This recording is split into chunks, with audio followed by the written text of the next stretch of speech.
Hello everyone, my name is Ella Jean, your local fantasy author, and for today's video it's important to note that I try to write as inclusively as possible in anything I put out. Now what do I mean by that? When I first started to write, I was incredibly self-conscious. I was in high school at the time and I heard so much about the advice to write what you know, and I didn't know a lot about cultures and sexualities and disabilities and all of that. So I took that as a chance to write only what I directly experienced. As a middle-class, able-bodied, white girl from the South. First story I wrote was incredibly flat. The characters dealt with things that I directly experienced. No one was disabled. I took the colorblind approach, where you don't mention the race of any of the characters so that the audience could imagine any race they want. I thought that was the best way to not offend anyone. The only place I got creative in my first book was with queer characters. I knew more about queer culture. I was budding queer myself, and I felt comfortable touching on it. Even then, they were very firm in their sexualities and genders, because I myself was still discovering queerness, and I sure as hell ain't writing it. I honestly thought this was how you were inclusive. I wouldn't step on anyone's toes. I would leave stories to the people who belonged in their respective communities. I thought for a long time that it wasn't my place to write characters that weren't like me. If I mentioned different races or sexualities even, it was basically set dressing to imply that the fantasy world was deeper than it was, but they just acted like the people that I knew, which were mostly white middle-class women. I was just a kid. This isn't some big grand, how dare I not realize inclusivity, because it's a journey to become inclusive and to unlearn things you have been taught, and you're kind of always permanently on it. This is much more laying the roadmap for someone else. Because honestly, not thinking it was my place was perfectly understandable. No one wants to offend people. No one wants to go out of their way to write something that's racist or transphobic. So it seems easiest to write clean stories with nothing that could be problematic. So that's what I wrote. I didn't step on any toes, and I didn't want to make any waves because I didn't want to offend people. I have an incredibly guilty conscience. I don't like being the center of attention, or I don't like feeling like I'm making things about myself, and I used that as an excuse to leave those stories to someone else. A specific example of this is when I wrote my high fantasy Whispers in the Shadows for the very first time. It was completely colorblind. Race, gender, and sexuality were just not a problem. They were just something that it was a magical world. It was a magical world, so I could do whatever I wanted. Instead, it was a world of humans versus the powerful Celesti, magical beings that were different than humans. There were diverse characters, and that was simply to look diverse. Races of the world were divided up by regions.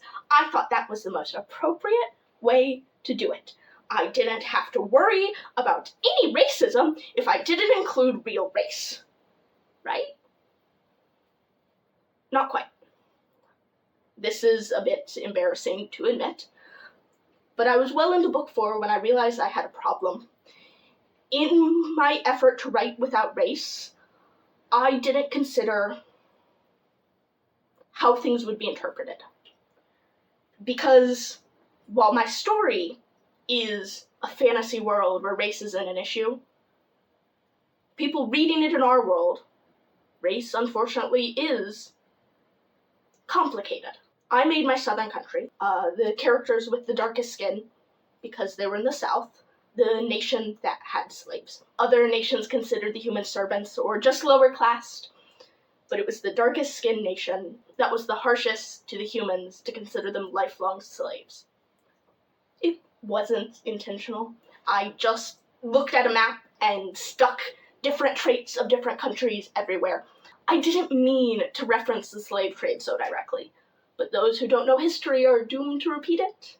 I had acted colorblind, and without considering how racist something came across, I had ignorantly stumbled into what could be an offensive scenario.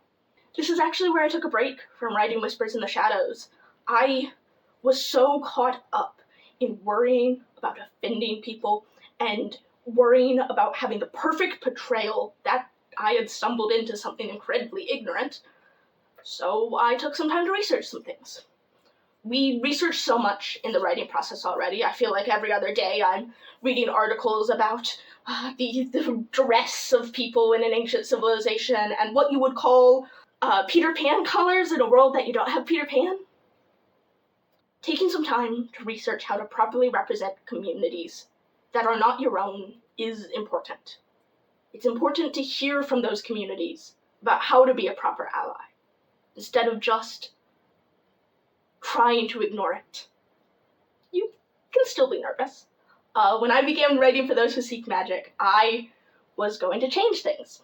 It was a contemporary fantasy, so the race, gender, and sexualities of these characters would change how they were treated in my book because I was portraying modern society. And I was fucking terrified.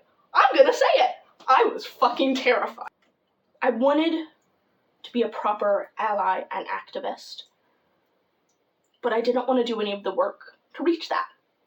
All of those thoughts returned. What if some portrayal I put in was offensive? What if it was a stereotype?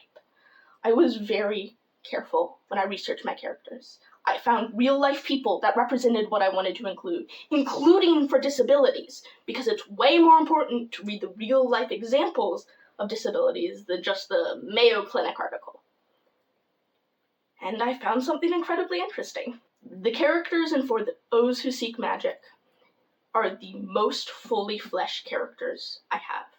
They are full of life. When I considered how race and gender and sexuality would change the type of rich kids they were, how Emma, being white and old money, has the advantage of being able to do whatever she wants with her appearance because of the family name she can fall back on, versus her best friend Thomas, a black character. Parents who earn their wealth through modern means, and as such he's under this pressure to constantly perform to prove he is as good as his peers. I realized by including Margie to be more in the middle class that she didn't have the luxury to be diagnosed with things when she's clearly suffering from anxiety, and had parents who are much more willing to push that aside because they don't have time to focus on that. It gave depth to characters that I wasn't expecting. Suddenly character decisions were made for me. At the end of the book, there's a police confrontation. They had just come out of the sewers after magic, and a whole bunch of teenagers coming out of the Chicago sewers was suspicious. And only choice I had was Emma to be the one to step forward and handle it, to step in front of Thomas, because she was the one who had the most recognizable name. She was the white person who was going to have less of a chance of having a negative interaction. This was the way to make characters that seemed real and were a joy to read. And most importantly, at the end of the day, inclusion is important for readers to discover themselves through books. I am asero. This is actually something I only figured out in college because I really didn't see any examples of it as a kid. Romance is push like you wouldn't believe. Like, you're wrong for not subscribing to romance. That it was only through seeing representations of asero people on the internet that allowed me to recognize my own sexuality. If I can write a book that includes that, it would have been so important to me as a kid. And then I have to think of all the people who don't see themselves in books, who are so used to having to read the white, able-bodied protagonist. And I couldn't imagine a world where I didn't write about inclusion.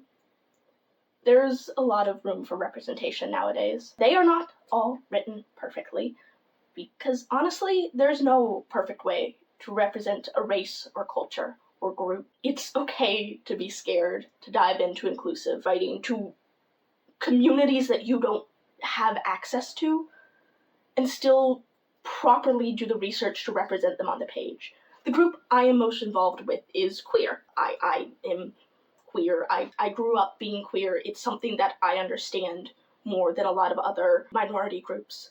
And I can tell you for a fact that queer people are not a monolith. For all the gay people who are like, I'm not like anything there are in the movies, I have met men that are definitely the walking stereotypes you see. So it's important to show both. Characters are going to be messy because humans are messy. Worrying so much about writing the perfect inclusion is going to stop you from trying. Yes, you will probably make mistakes, and you should be held accountable for those mistakes. But hopefully the world can be a little brighter if we all can see each other in these books. Because we write this to inspire, and everyone's story deserves to be told. Writing is difficult, and daring to continue past the first page is brave, especially with the way the world is right now. So I want to build a community with you, because anyone can write, and everyone has a story in them. Thanks.